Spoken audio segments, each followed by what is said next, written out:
So, yun. Magandang araw sa lahat.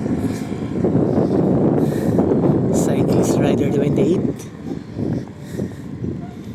Rider 28 by the way. Ayun, so pumadyak ako. Sama ko nga pala si Utol. Check namin yung yung Botolan Tarlac Road. Tingnan ko yung yung ilog, kung kaya naman tawirin ng motor.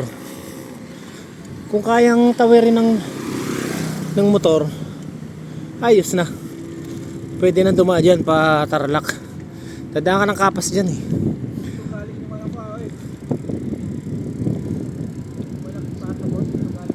Dito galing tol. Yes, si Utol. Si Utol. Mauna ka nga, mauna ka.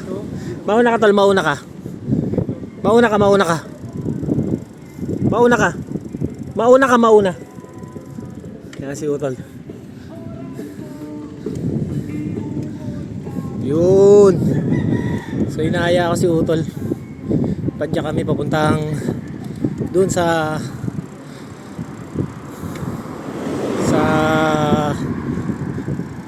Kapas Tarlac Road. Patawid ng Kapas Tarlac.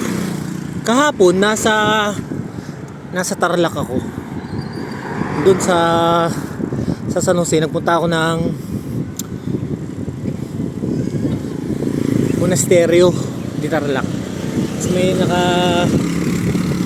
nadaanan ako doon. Tinanong ko siya kung taga saan siya.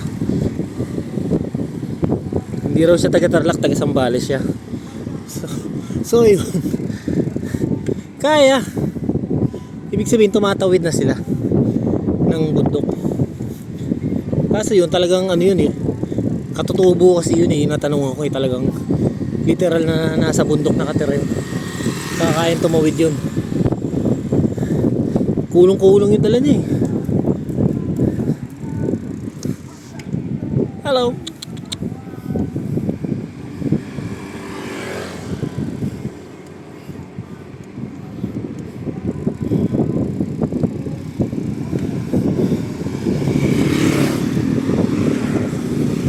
Dito kami sa Botolan. Dito na rin yung daan papuntang Mount Pinatubo.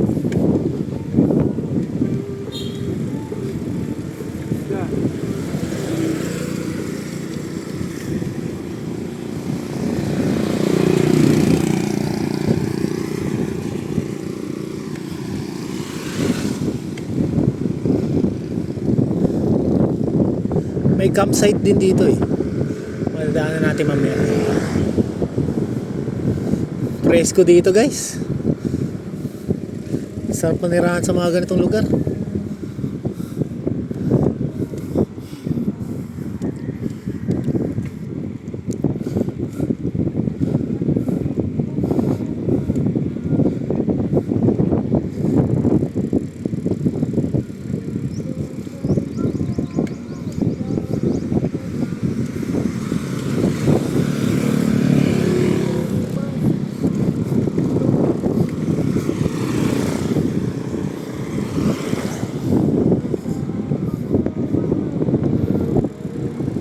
Boga boy.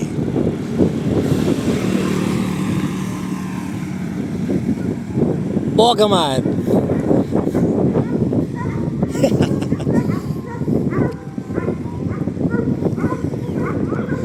So yun.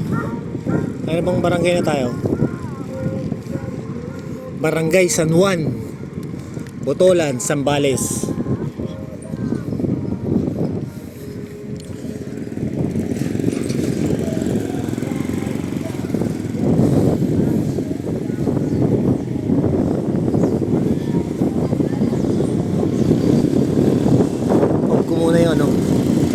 Yung music, wait lang.